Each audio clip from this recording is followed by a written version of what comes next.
like mysterious lights out of the darkness of the unknown. At least so they seem to us, the UFOs, the flying saucers. As real as they may appear at the time, they are nevertheless intangible illusions between fantasy and reality. Most scientists, however, remain skeptical. They speak mostly of unexplained phenomena, of optical illusions, or refer to the secret research carried out during the period of the Third Reich. A documentary of mystical stories. What's more, these phenomena are even mentioned in the German Armed Forces technical manuals. As a matter of fact, the world's first reported UFO sighting seemed to confirm this theory. On the 14th of December, 1944, Reuters reported in the New York Times, "A mysterious illuminated ball is the latest Nazi air warfare weapon. This means that towards the end of the Second World War, Germany was in possession of a secret weapon which displayed all the typical characteristics of a UFO." Our quest for German UFOs has been extremely difficult. We gathered together mysterious reports and stories, underground literature, photographs, sketches, and fragments of handwriting, and we tried to make contact with individuals who had been involved with the former secret societies Thule and Friel, as well as the Black Sun organization. One person we encountered would only say, "Those who know do not speak. Those who speak do not know." The first part of our puzzle took us to pre-First World War Vienna, where all sorts of esoteric, occult, and Sumerian ideas and material were circulating. Ideas which would later be taken up by the Third Reich, and with them the vision of a new and unconventional technology. It was a period which witnessed an enormous blossoming of various secret doctrines and orders: Templars and Rosicrucians, Illuminati and Freemasons, Anthroposophists, Theosophists, Neo-Templars and Armanen. Some of them seemed suddenly to have woken up after a centuries-long sleep. What had disturbed their slumber was this: the impending arrival of the prophesied New Age, the changeover from the age of Pisces to the Aquarian Age. Every one of these groups felt themselves called upon to make their mark on the approaching era. At the beginning, heretical theologians as well as Oriental, Nordic, and Atlantis scholars all worked in concert, fascinated by one goal: the new Golden Age.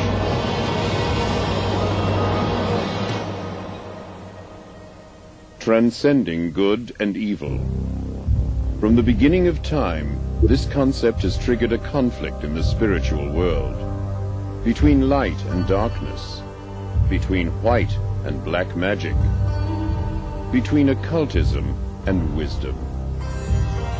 Our Earth and its spiritual dimensions, which are the thoughts of humanity, are the mirror of these conflicts. Each time every human being makes a decision, he is faced anew with the choice between two paths: the white road of unselfish love, or the black road of selfishness, which ineluctably leads to doctrine. Every individual who comes into contact with higher learning considers himself basically good. And yet, the two principles are still within him, obligating him to examine which thoughts and deeds he will use to serve which power. At the end of time, the twilight of the gods, he will realize that heaven and hell are our own thoughts and actions, good and evil our own invention. Then he can draw on this experience to make the journey home to completeness. The powers of darkness and light serve only one Lord, the creator of all things. They have the one goal of availing ourselves of the life experience to create a race of superior beings. Power without love can only lead to catastrophe.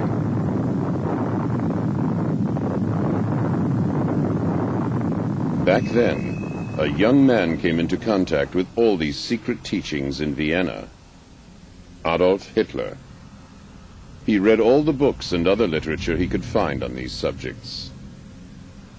Hitler soon evolved a vision whereby he realized the world would have to be reforged to pave the way for a new age. The way was now marked out for the steps he would take. The sole power that seeks renewal and yet creates destruction. By the same token, this period would also see the development of positive knowledge, which would lead to the creation of a comprehensive technology.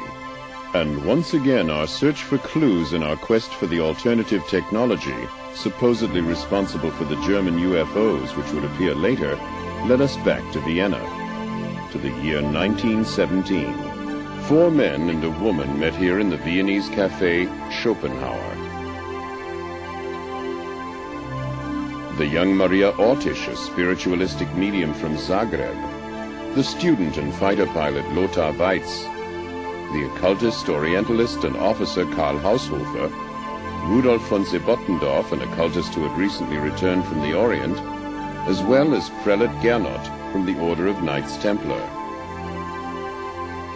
Their subject was the coming of the New Age. They spoke of secret revelations, the Spear of Destiny, the magical violet black stone.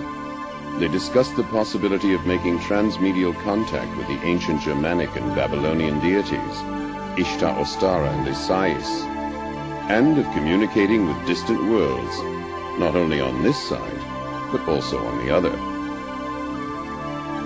It is quite likely that this coffeehouse meeting witnessed the birth of the secret Thule Society, which in turn later spawned the German National Socialist Party, the SS, Black Sun, and the Friel Society, which in its turn gave a foundation to the occult activities of the Third Reich and the new comprehensive technology.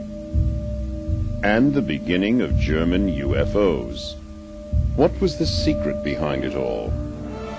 The invincible source of power for them was the Black Sun, an infinite beam of light which, although invisible to the human eye, was nevertheless there and very real.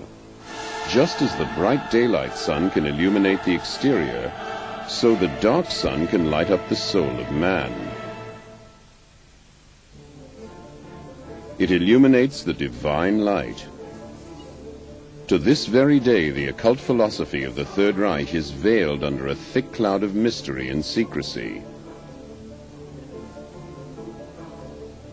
Its leaders were drawn from the ranks of the Thule Society and the SS. In many ways, their ideas differed significantly from the accepted National Socialist Party line. Their emblem was the Black Sun. A secret philosophy thousands of years old provided the foundation on which the occult practitioners of the Third Reich would later build. The Black Sun symbol can be found in many Babylonian and Assyrian places of worship. Even the Phoenicians and the Carthaginians knew of the symbol and the beliefs that it represented. The Babylonian and Assyrian civilizations often depicted the Black Sun, the Godhead's inner light, in the form of a cross. Assyrian kings wore an insignia which in no way differed from the one more commonly known as the German Knight's Cross. This means the origin of this cross is many thousands of years older than Christianity. We have no way of knowing just what exactly was going on in the minds of the occultists of the Third Reich, and to what mysterious ends their ideas would lead them. Perhaps they believed in the ancient prophecy of the New Babylon, which would rise again in some unspecified centrally located country when the third Sargon would return. The secret knowledge and the prophecies which the Knights Templar had brought back with them from the Orient had been slumbering for centuries, waiting for the time of fulfillment to approach.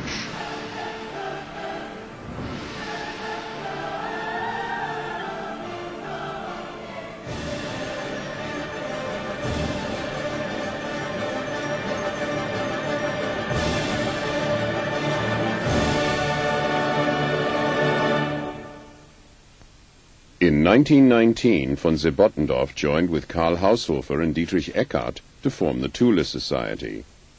This was to be a melting pot of various occult orders, with a network of connections throughout Germany.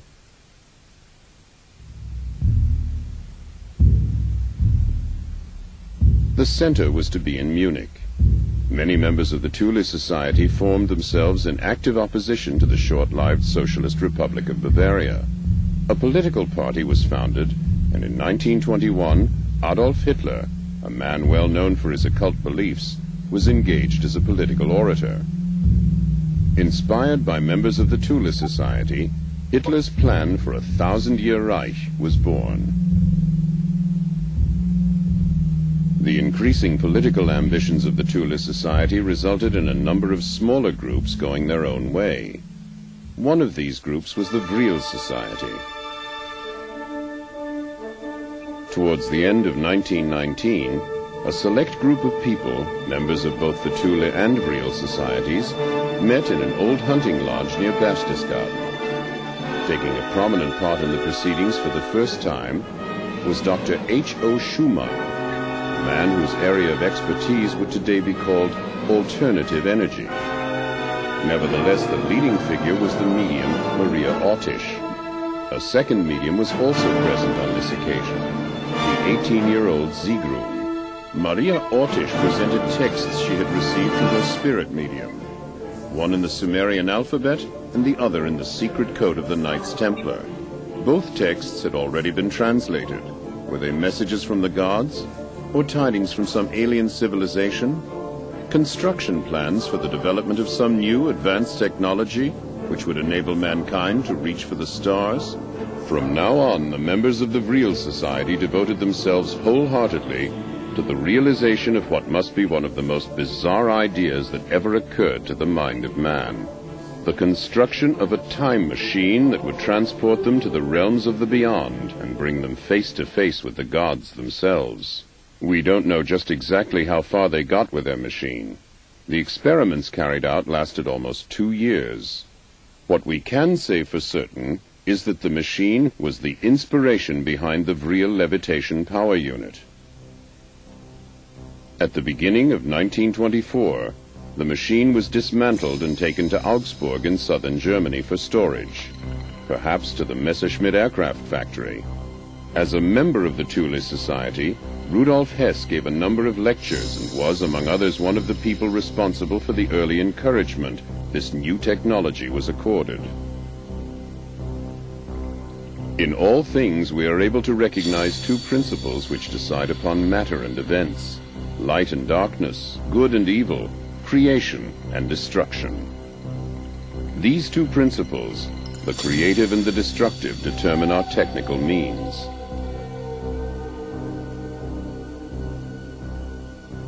Another advocate of this new technology was Victor Schauberger. "Your propulsion theory is a mistake." This statement was made by inventor Victor Schauberger, who was believed to be associated with these esoteric societies. It addresses one of the essential points of the issue. Nowadays, we would call this the search for an alternative form of energy. Back then, however, there was much more at stake, namely the quest for another science, a radically different technology. To put it simply, we could say implosion instead of explosion. The positive elements among the esoteric scholars of the Third Reich were aware that all divine creations have always been creative, never destructive. A technology which results in explosions and is based on the principle of destruction cannot therefore really be in keeping with divine intentions. All internal combustion engines, for example whether piston engines or rocket propulsion systems, work on the principle of an explosion, in other words with destructive capabilities. Their ultimate effect is sure to be destructive. The environmental damage meanwhile visited on the planet by the technology of explosion, including atomic energy, exhaust fumes, and so on, makes it quite clear that the call for a new technology, like the one under discussion back then, is clearly justified. Victor Schauberger's experimental flying prototypes worked on the principle of levitation. Esoteric knowledge played an ever-increasing role in the search for new sources of energy and motive power. Such research as there was particularly important in the development of electrogravitational and tachometric propulsion. This seemed to be at the very core of the alternative technology. the energy source of the future, cheap, clean, and independent of raw materials. Two special departments, U13 and SSE4, were set up to concentrate exclusively on the realization of this new technology.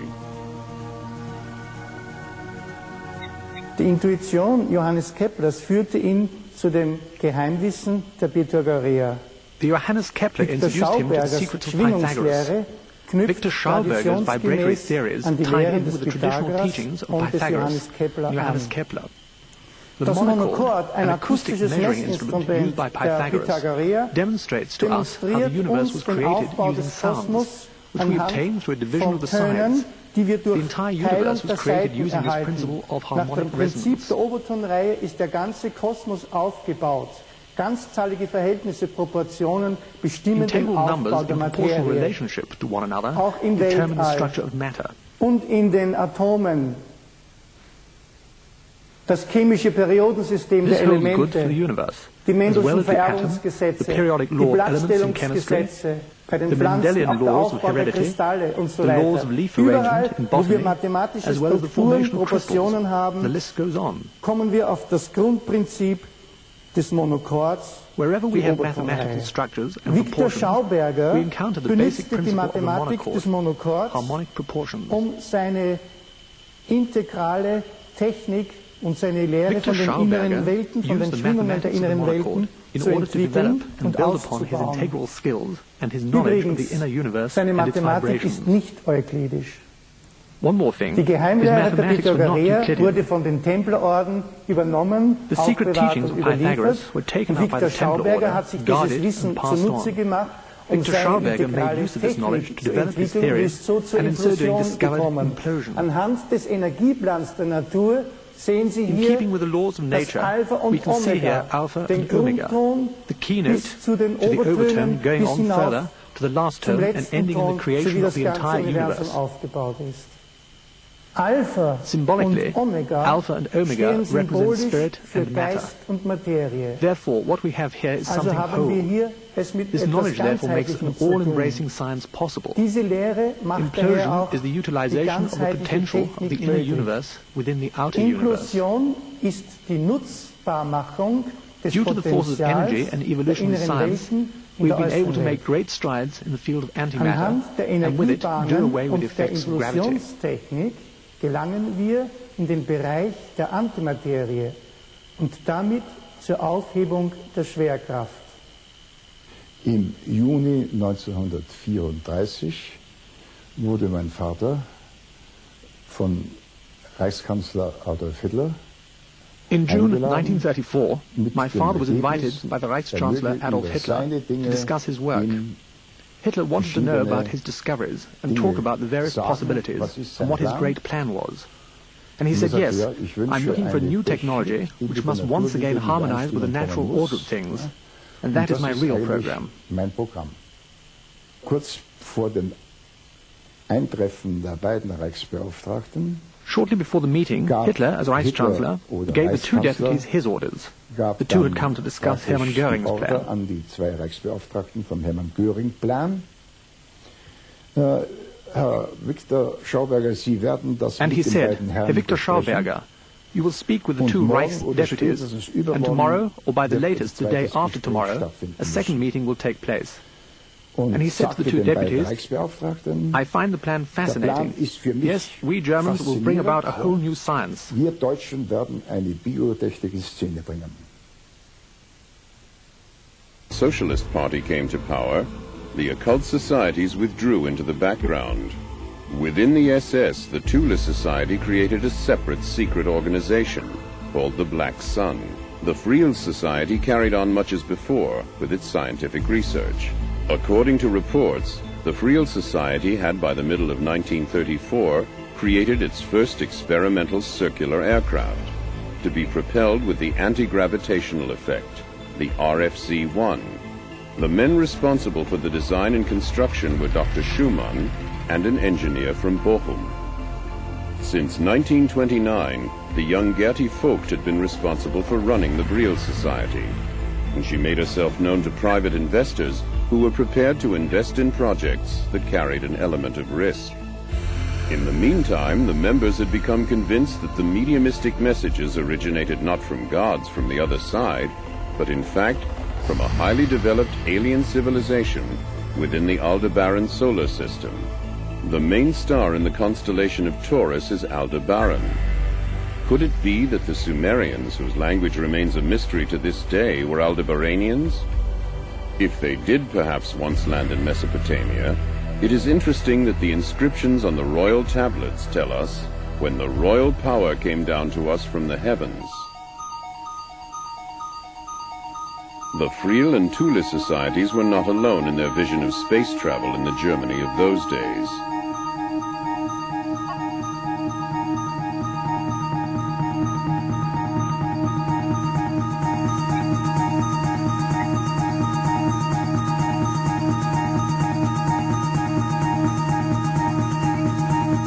UFA, the German national film company, released a motion picture called The First Woman on the Moon. The first space rocket was then built by Werner von Braun and Hermann Oberth with UFA movie money. Many German scientists studied the possibility of traveling to the stars. Before the end of 1934, the Friel Society had built its first light aircraft, the RFC-2 round aircraft. It was fitted with an improved real propulsion system and, for the first time, magnetic impulse steering. It measured hardly more than 16 feet from end to end, but it worked. It already possessed two typical characteristics of UFOs: the optical blurring of the contours when accelerating, and the colored lights depending on the level of power applied: red, orange, yellow, green, white, blue, or violet. Despite its advanced flying capabilities, the RFC-2 remained virtually unnoticed by the political leadership of the time. The same fate was to befall the first jet-propelled aircraft 4 years later, the HE-138, the HE-176, and the HE-280. Only the SS showed a slight interest in the work of the Friel Society. Its own Black Sun formation had meanwhile set up Research Department 4, SSE-4 for short, which was responsible for coming up with alternative sources of energy. What is certain is that their aim was to make Germany independent of foreign crude oil imports. Nevertheless, stimulated by Victor Schauberger and the success of the latest Friel success, SSE-4 now began to construct its own light aircraft. Using Captain Hans Kohler's tachyometer converter as a basis, and appropriating many Friel components, they developed their own Thule aero engine. Towards the end of 1938, they had constructed a small propeller-driven light aircraft, the RFC-4, with the express purpose of observing how disc-shaped objects behave in flight. By 1939, the SS had already built its RFC-5, the first long-distance aircraft measuring more than 65 feet, and with the mysterious name Haunebu-1. Under tight security, the Haunebu-1 made its maiden flight, in all probability, in August of 1939. Documents show that by 1941, the British had already found out about these top-secret SS experiments. In contrast to the simple Friel prototype, the Haunebu was a complicated proposition. However, because of the form of its power unit, it offered considerably more storage space. In 1939, Hitler made one of his biggest mistakes. What might have been meant to be a limited military action, the Polish campaign, led directly to the Second World War. Quite contrary to what we might imagine the situation to be in the perfectly organized National Socialist state, everyone did exactly as he pleased. The Air Force, the Army, the Navy, and the industrial concerns all followed their own inclinations.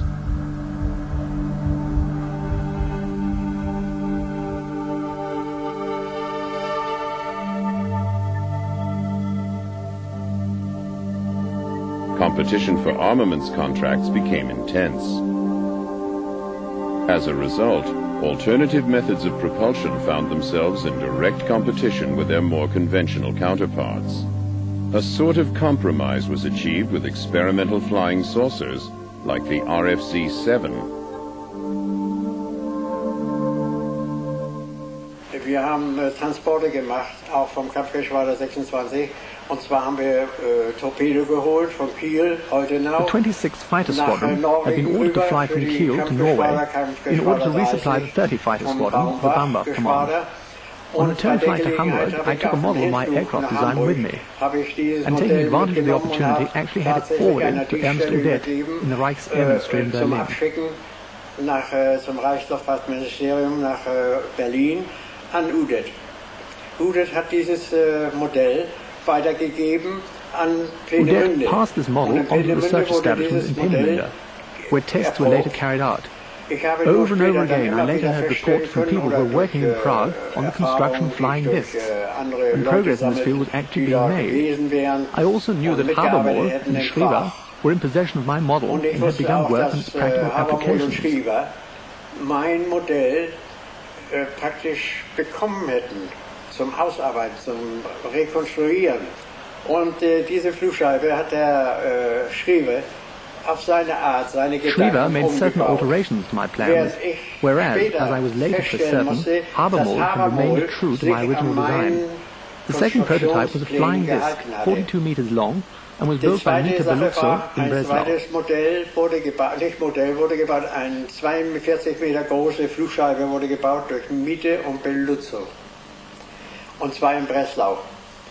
Und diese Flugscheibe sollte dann, wie This flying disc, as I discovered, was flown to Spitzbergen in Norway and should have returned to Rechlin on a directional beam with an unknown transmission frequency and code word.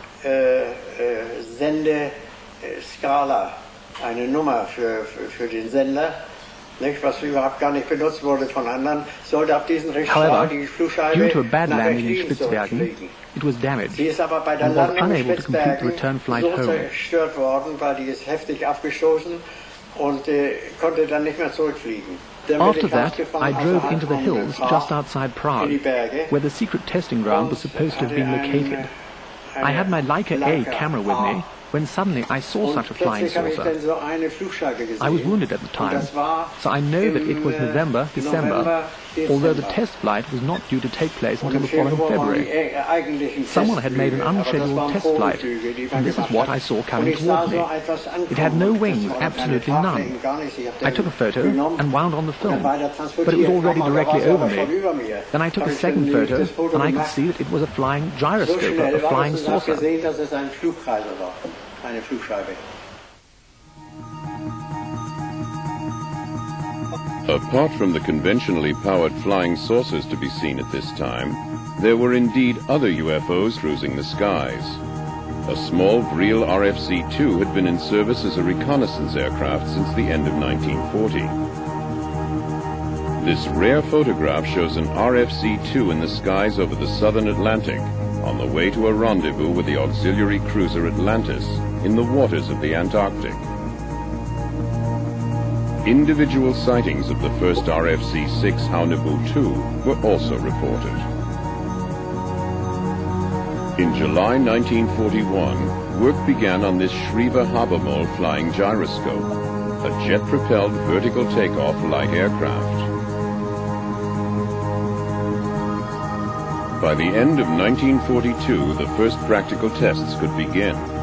However, there were serious design faults in the first prototype. The same year, Dr. Richard Mita began work on a turbine-driven light aircraft, the RFC-7T. This was to be discus and not saucer-shaped. The Italian scientist Giuseppe Beluzzo soon joined this project, followed shortly afterwards by Schriever and Habermohl. They worked together to produce a functional, reliable light aircraft.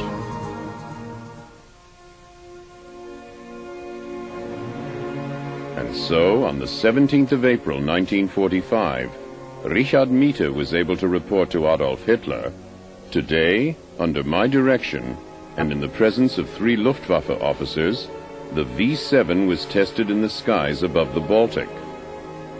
The general characteristics and attainable performance of the aircraft were as follows. The V-7 was a supersonic helicopter fitted with 12 BMW O28 turbo aggregate engines. During the first test flight, it reached an altitude of 78,000 feet, and on the second, rose to 80,000 feet. The craft can in principle be powered by unconventional energy sources.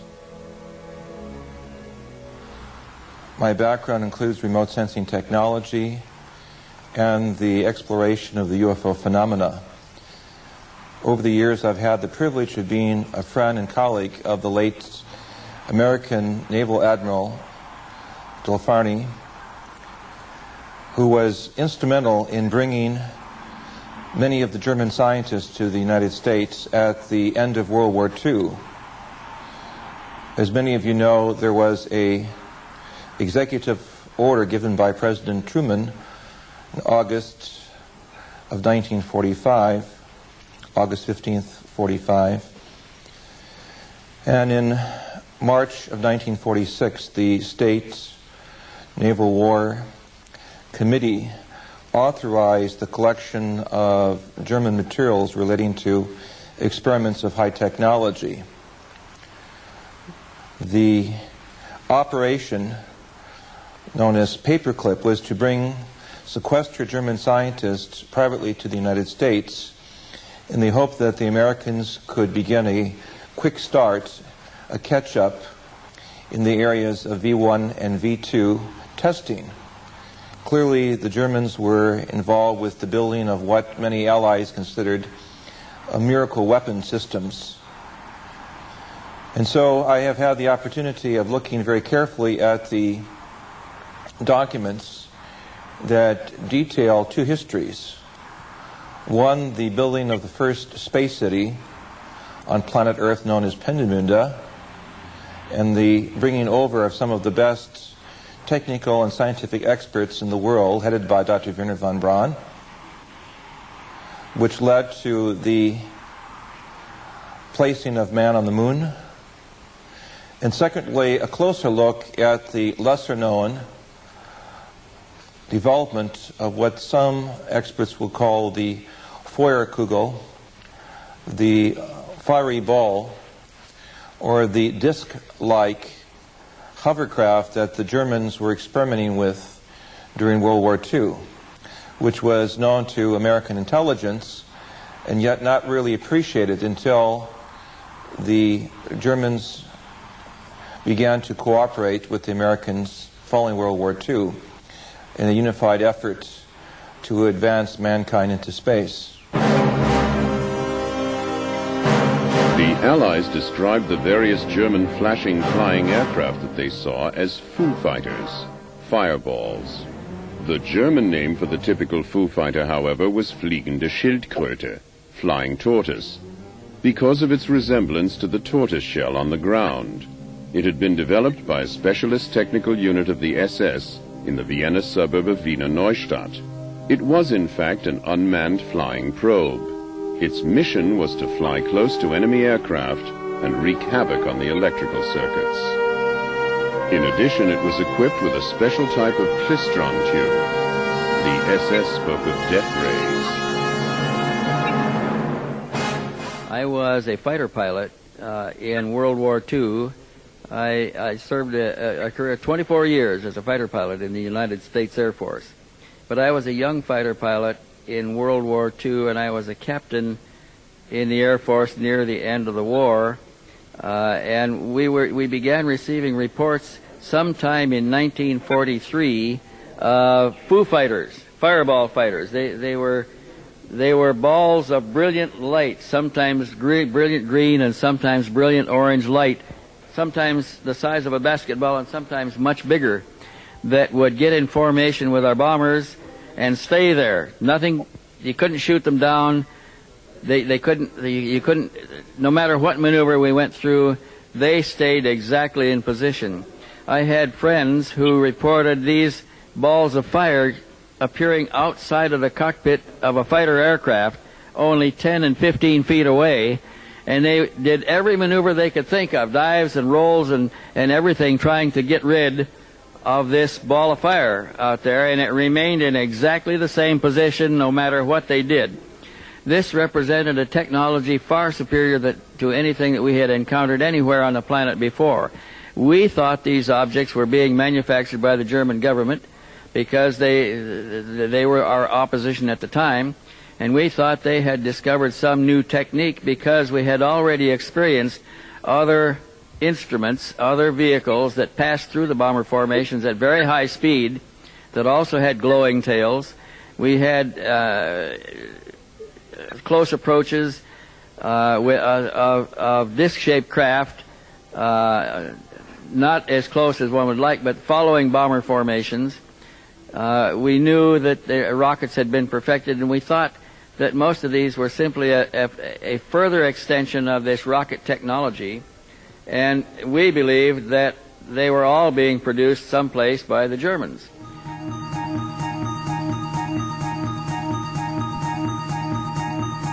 Now let's return to those people who right from the start were responsible for this. In the winter of 1942, a new light aircraft circled the Friel testing ground, the Friel 1. A single-seater with an overall length of 36 feet. In other words, the dimensions of a fighter aircraft, which was what the Friel was intended to be. This also holds true for the armaments. 3 30mm caliber Mk108s and 2 MG17s. While the Friel 1 was being developed and constructed, significant strides must have been made in the attempts to make transmedial contact. There were definite plans already at hand for the construction of a much larger aircraft, the Friel 7. In comparison to Friel technology, the Mita Beluzzo and Schreiber Habermold projects were really still quite conventional. The hybrid use of this technology, some investigators believe, led to the development of the commonly recognized spacecraft known as the Beluzzo, the Schreiber, the Methe systems.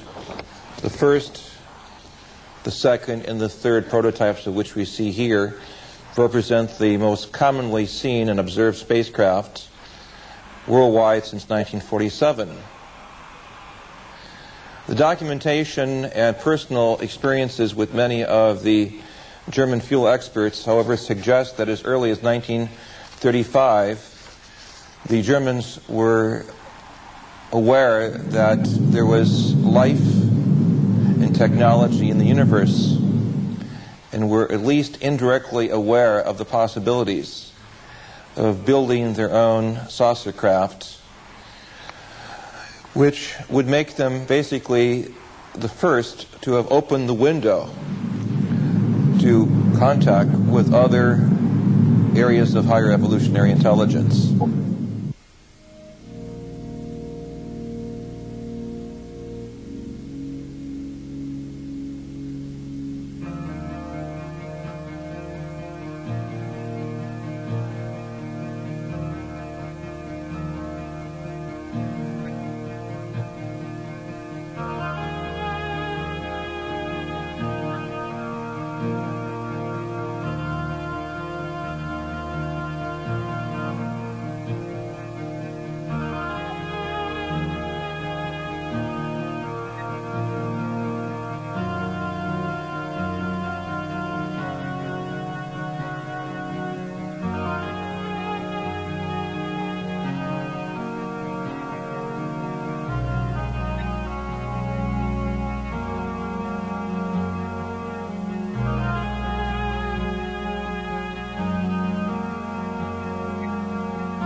unbeknownst to those involved in Operation Paperclip, there were other scientists involved in the development of very advanced systems, from the larger honey buell systems that were developed in 1939, 42, and 45 that could carry literally scores of officers, to the Creel system, which was a very small vehicle, to a very large interplanetary electromagnetic spacecraft that was at least on the drawing boards, that had cabins for sleeping. We have a prospect of a vast system that made use of underground facilities for the preparation and launching of these most unique saucer craft that literally baffled the Americans and the British. The SS, however, had a more audacious plan. There were, at least on paper, plans for a giant Haunebu spaceship with a diameter of over 400 feet. And if the reports are correct, there was even a 230-foot-long Haunebu 3. Just before the end of the Second World War, Department SSE-4 planned to build its own gigantic UFO space station. It was to have been assembled in the old Zeppelin hangars. Its name, the Andromeda Machine. Weights of more than 100 metric tons wouldn't have posed any difficulty to the real gravitational engine. Where did the inspiration come? If we look back at the history of the ancient Near East, keeping in mind that the German philosophers were some of the best Orientalists, the work of Friedrich Delitzsch, who was one of the foremost Assyriologists. In his book, Bibel und Babel, the study of Babylon and the Bible, we acknowledge a reference to flying spacecraft. We have the same concepts in the Sanskrit traditions of the Vimana.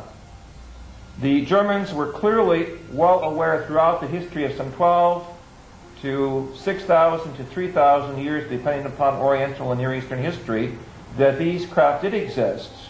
And thus began in the 30s a very intensive effort to try to look at these exotic systems that could cross, as it were, the space barrier and open the window to contact with other worlds. It's this very unique scenario, the contact with other worlds, that is the most important part of the history of the Third Reich. For how does this type of experiment arrive on the scene? That is to say, the genetic experiments. How does this type of experiment arrive on the scene? That is to say, the ability to come up so quickly with such a vast category of different space systems of flight and navigation. How does this system of a global science, that is to say, that gives German experts the ability to make expeditions to Kashmir and to the South Pole, suddenly appear on the scene? Obviously, there are higher connections. Many expeditions were mounted before and even during the war. Not just in the Near East, but also as far afield as South America, such as this one led by Edmund Kiss. And in the remotest regions of Asia, under the leadership of the famous Swedish explorer Sven Hedin.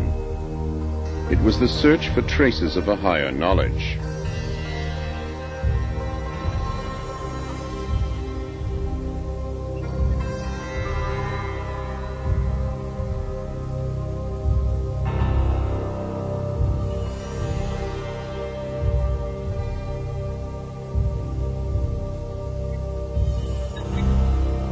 Da war mein Ziel immer die unbekannten Teile von Asien, wo die Karten das verlockende My aim was always those unknown parts of Asia, where the maps bore that enticing word unexplored over the white expanses. Such were the areas of Inner Asia and Tibet that I've always sought out. That is to say, I've always had a feeling and a belief that in the middle of the desert, where there was not a soul to be found, and where there were no roads, perhaps there could I discover traces of some ancient civilization.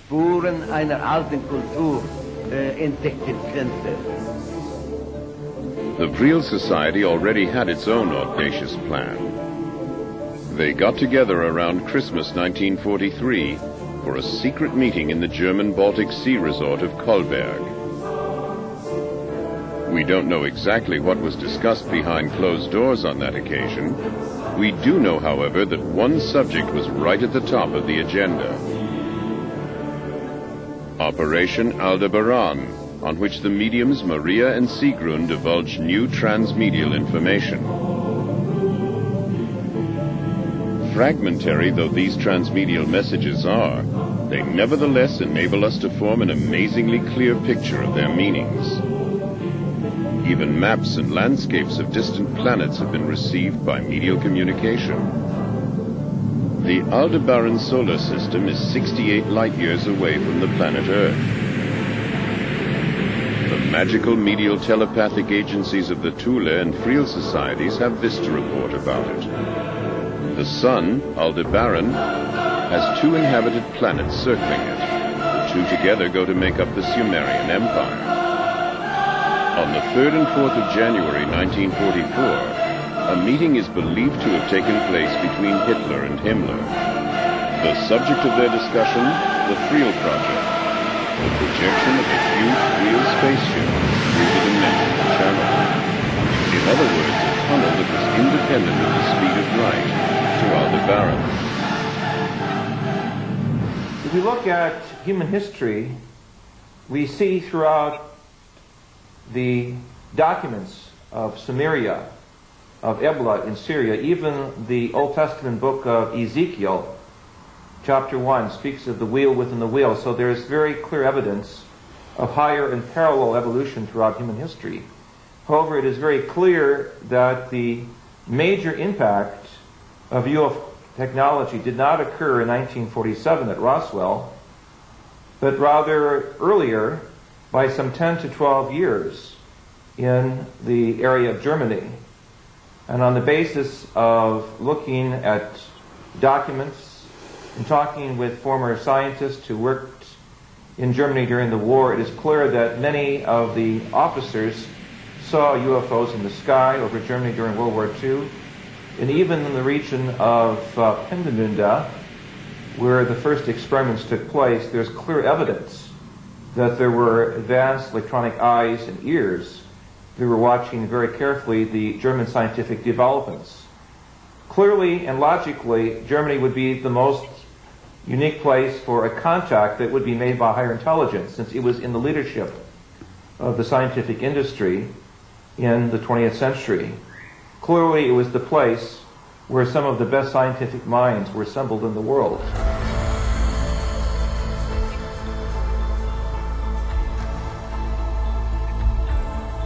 Can we really disregard the possibility that there was an alien influence or contact at work at that time?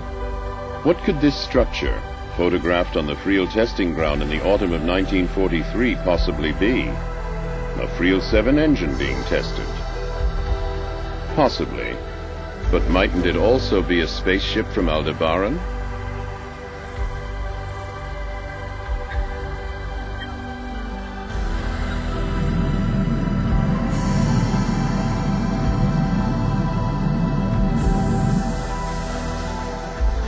Now, we know that in the early parts of the war, there were certain factions of the Allied forces that did not believe he had a secret weapon. And it wasn't until the Americans made much emphasis of this that they began to look at it seriously, and indeed did discover that Hitler not only had a secret weapon, he had what we would call today a UFO or spacecraft. He had one already off of the drawing board and flying, and it was capable of 1,200 miles an hour, vertical takeoff, 90-degree changes, and much like a helicopter, and of course was far superior to anything the Allied powers had at that time. Secondly, they knew that he had another craft about to be up and going. It was capable of doing 2,500 miles an hour, which was double the original. And not only did it have the characteristics of the original craft, but it also had a laser weapon aboard it that was capable of penetrating 4 inches of armor. Now, needless to say that that really spooked the Allied forces into making a redemptive attempt against him and bringing him into a state of capitulation. What then became of all the secret projects carried out during the Third Reich? There are indeed a whole series of explanations. One is that the most important flying saucer was purposely sent to the bottom of Lake Mondsee in Upper Austria. Another is that they were concealed somewhere in South America and in the Antarctic. And not just that. Some people actually maintain that there is a German UFO base in the Antarctic, and that many were brought there disassembled by submarines. The most bizarre theory originates from the Special Department U-13. German UFOs are said to have traveled back in time as a result of entering a strange space-time discontinuity, where they were then received as the white gods of ancient Sumerian and Babylonian legends. Amazing tales. There is, however, something concrete to go on. Why did the Allies under Admiral Byrd mount an invasion of the Antarctic? I would like to say that among the many scenarios, of course, was the reality that there were some 30 missing German submarines that came from Baltic port areas at the close of World War II. These submarine systems had the Walter snorkel system, which allowed them to stay under water for weeks at a time. And this advanced technology made the German U-boats some of the finest in the world at the time, as acknowledged by U.S. naval documents. It is conceivable that some of this advanced technology could have been put on the submarines, spirited out, and with the snorkel system could have made for Argentinian ports and even the facilities there in Queen Madelon or Neues Schwabenland. I say this as a strong possibility, having seen the film that was made in 1947 with Admiral Byrd and Admiral Wood. I had the opportunity to actually see portions of this film, and what struck me was the fact that there was a significant military contingent that went down to Antarctica with Admiral Byrd. Why was it necessary to bring some 4,000 soldiers, a battleship, an aircraft carrier, and a support team to go into an area that was purely a geological/geophysical exploration? Clearly there were other unknown factors there, and it was up to the Americans to see if they could acquire this missing technology. That is one scenario. After a few days, however, and the loss of an undisclosed number of aircraft, the operation was abruptly terminated. What happened? What mysterious opponent could have repelled the Allied invasion so quickly and decisively? Could it have been the few remaining members of the German armed forces? Or perhaps even aliens from Aldebaran? Admiral Byrd later explained to the press that in the event of another war, the hard facts were that we would have to reckon with an attack from aircraft that could fly from pole to pole. Later reports indicated that Admiral Byrd was given 8 months and unlimited funding to go in and pull this thing successfully off. But we also know that within 8 weeks he was totally defeated. Now, the supposition at that point was that there was an advanced civilization and technology, most probably alien. There were with the Third Reich and the SS who was in Antarctica, and that those great and developed technologies were used to defeat Admiral Byrd. Throughout the world, in the ancient manuscripts of lost civilizations, we are confronted over and over again with tales of space-traveling gods who visited our planet to prepare mankind for a new age of knowledge and wisdom that would come about as a consequence of the next evolutionary step. The occult secret societies of the Third Reich knew of these traditions and sought ways to make contact with these space-traveling gods who had first arrived in Babylon all those centuries ago.